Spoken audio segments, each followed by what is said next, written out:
दो बच्चे सुबह सुबह नहा धोकर यानी कि बैग लेकर अपने स्कूल के लिए निकलते हैं और बस अपने स्कूल चले जाते हैं। अब दोपहर का समय हो गया था जब उन बच्चों को वापस अपने घर लौटना होता है। करीब 3 बज चुके थे लेकिन वो बच्चे घर नहीं लौट पाते हैं। यहाँ उसकी माँ बहुत ज़्यादा परेशान है कि उसके बच्चे नहीं आए। वह अब अपने पति के पास फोन करती है और उनको ये इस पूरी सूचना को बताती है कि बच्चे स्कूल तो गए हैं लेकिन वो लौटे नहीं। अब तो वह पिता फोन करता है उस स्कूल में और पूछता है कि उसकी जो बेटी तमन्ना है, उसका जो बेटा शिव है, क्या वो स्कूल में आए हैं। लेकिन यहाँ पर स्कूल प्रशासन उस पिता से साफ मना कर देता है कि ये लोग उस दिन स्कूल में आए ही नहीं हैं। अब इन बातों को सुनकर उनका पिता प्रदीप पाल बहुत ही ज़्यादा दुखी और परेशान होता है और वह सीधा अपने घर की तरफ भागता है। वह अपने घर आता है, अपने घर में सभी तरह की बातों को पूछता है लेकिन उसको उसके बच्चों के बारे में कोई भी जानकारी पता नहीं चलती है। अब तो वह इधर उधर उन बच्चों को ढूंढ रहा है, तलाश कर रहा है लेकिन उसके बच्चों के बारे में किसी को भी कोई भी जानकारी नहीं होती है। आखिर वो बच्चे कहाँ गए किसी को मालूम ही नहीं था। वह लड़का यानी कि प्रदीप पाल चारों तरफ यानी कि रात को 11 बजे तक अपने बच्चों को ढूंढता है लेकिन उन बच्चों के बारे में किसी को भी कोई जानकारी नहीं मिलती है। इन बातों से बहुत ही ज़्यादा दुखी होता है प्रदीप और सीधा पहुंचता है पुलिस थाने और वहां जाकर पुलिस थाने में अपने बच्चों की गुमशुदगी की रिपोर्ट दर्ज कराता है। दरअसल वह बताता है कि जब सुबह वो बच्चे स्कूल में गए थे, घर से तो तैयार होकर निकले लेकिन वो ना तो स्कूल पहुंचे हैं और ना ही वो कहीं मिल रहे हैं।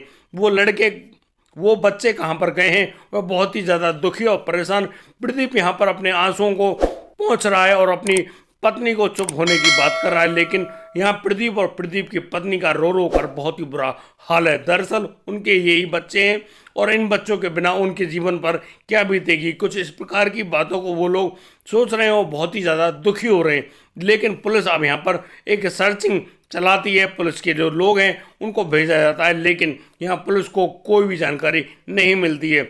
हर जगह वायरलेस पे सूचना दे दी जाती है कि शायद किसी ने उन बच्चों को देखा हो, यानी कि उनके फोटोग्राफ लेकर सभी थानों में भेज दिए जाते हैं लेकिन कहीं पर कोई भी खबर नहीं मिलती है। वह पूरी रात गुजर जाती है और अब दूसरा दिन जब आता है तो प्रदीप फिर दोबारा से पुलिस थाने में आ बैठता है और यहाँ पर पुलिस वाले उससे पूछ रहे होते हैं कि तेरी कहीं किसी से कोई रंजिश तो नहीं, कोई झगड़ा तो नहीं, तू किसी से लड़ता तो नहीं।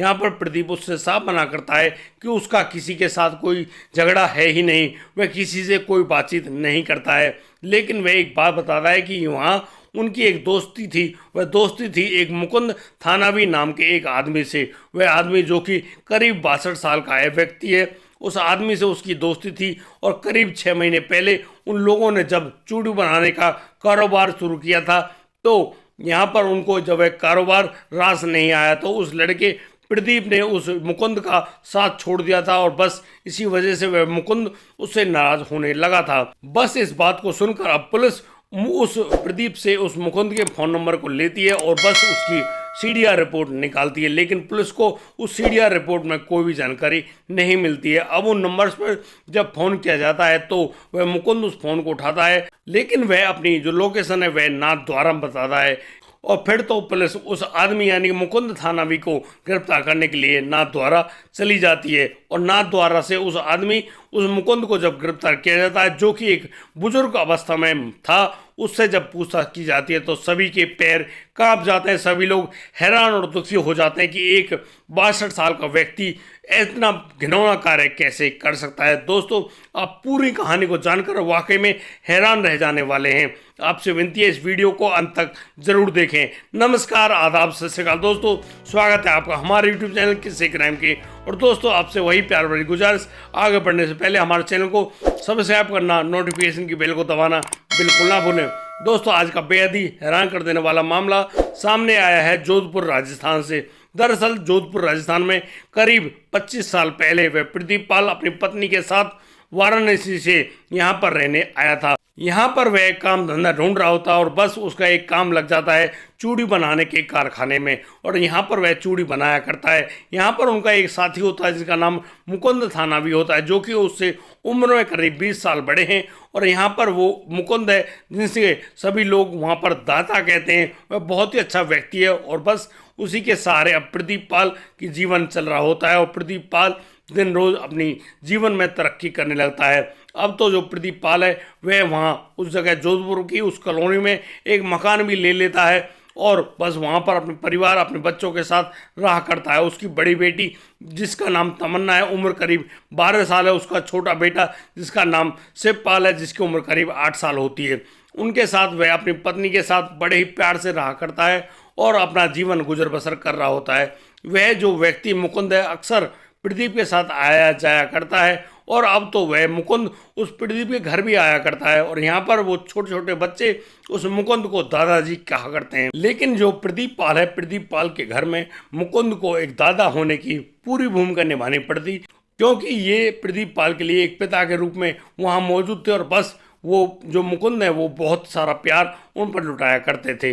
बस इसी प्रकार से उनका जीवन यापन चल रहा है और जैसे ही जैसे उस मुकुंद ने और उस व्यक्ति यानी कि प्रदीप ने अपने पैसे इकट्ठे कर लिए थे, वो लोग अब एक चूड़ी का कारखाना खोलना चाहते हैं। वो लोग अपने वहाँ पर चूड़ियाँ बनाया करेंगे और बस उनको ऐसे ही बेचा करेंगे। इसी प्रकार से करीब 1 साल पहले वो लोग अपने पैसों को इकट्ठा करके बस अपना छोटा सा चूड़ी का कारखाना शुरू कर बैठते हैं। दोस्तों यहाँ पर दोनों बहुत सारा पैसा लगाते हैं और उसी पैसे लगाने के चक्कर में यहाँ पर उनका कारखाना चलता है, लेकिन उस कारखाने में ज़्यादा काम नहीं आता है, ना ही उनके पास ज़्यादा ग्राहक होते हैं और ना ही बड़ा काम होता है। इसी प्रकार से उनका काम चल रहा होता है। जब प्रदीप को लगता है कि ये कारखाना सफल नहीं हो पाएगा, वह अब उस मुकुंद के साथ को छोड़ देता है और बस उसी कारखाने में जा लगता है जहाँ पर वह पहले काम किया करता था। इसी बात से वह मुकुंद बहुत ही ज़्यादा नाराज़ होता है और वह उस प्रदीप को देख लेने की धमकी देता है।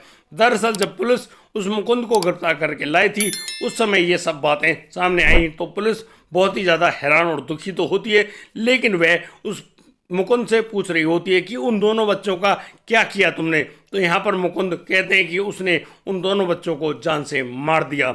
अब तो पुलिस बहुत ही ज़्यादा हैरान होती है और उससे पूछती है कि फटाफट उस जगह का नाम बताओ कि वह जगह कहाँ पर है जहाँ पर तुमने उन बच्चों की लाश को छुपाया है। अब तो वह मुकुंद बता रहा है कि यह बच्चे वहीं मिलेंगे जहाँ पर वह कारखाना शुरू हुआ था। बस अब तो पुलिस भाग लेती है और बस प्रदीप के घर के बगल में ही जो एक खाली प्लॉट है वहाँ का गेट खोला जाता है। जब वह खोला जाता है तो उसके अंदर वो दोनों बच्चे एक फांसी के फंदे से लटके हुए मिले। उन दोनों बच्चों की इस प्रकार की हत्या को देखकर वहाँ पर जो भी व्यक्ति था वह बस रो पड़ा। दोस्तों इस पूरी कहानी को बताने में हमारा जो हृदय है वह भी विकल हो रहा है, क्योंकि शायद एक आदमी जिसको दादा कहा जाता था वही दादा आज उन बच्चों के लिए हत्यारा बन बैठा।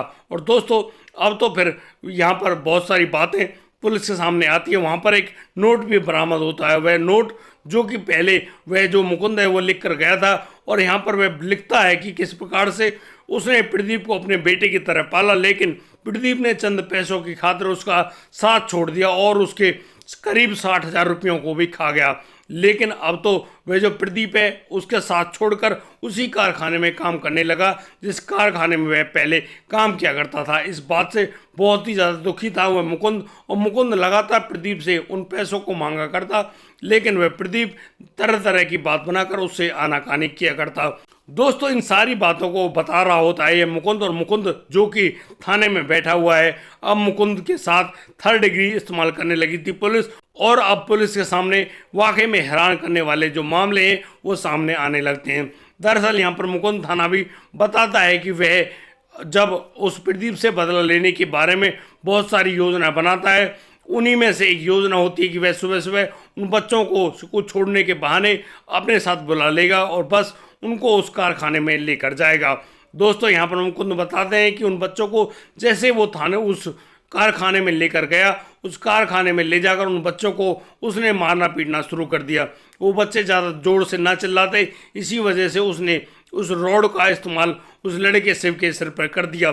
दोस्तों इस पूरे हालात को देखकर वह छोटी बच्ची तमन्ना रोने लगती है और वह कहने लगती है कि दादाजी यदि तुम्हारी दुश्मनी हमारे पिता से है तो हमारे पिता से बदला लो, तुम उनसे जाके बात करो, हमसे इस प्रकार से क्यों करते हो। तो यहाँ पर वह जो मुकुंद है वह कहता है कि बेटा यदि मैंने तुम्हारे माता पिता को मार दिया तो तुम लोग एक अनाथ बच्चों की तरह रहा करोगे, लेकिन यदि मैंने तुम लोगों को मार दिया तो तुम्हारा पिता हर समय तड़पेगा, रोएगा और पछताएगा कि उसने मुकुंद से इस प्रकार का जो बदला लिया है या काम किया है वह बहुत ही गलत हुआ है। और बस इसी बात को कहकर वह उस तमन्ना के सिर में भी उस लोहे की रोड को मार देता। उसके बाद उन दोनों बच्चों को फांसी के फंदे पर लटका देता है। इस प्रकार से मुकुंद ने वह उन दोनों बच्चों की इतनी नृशंस हत्या कर डाली।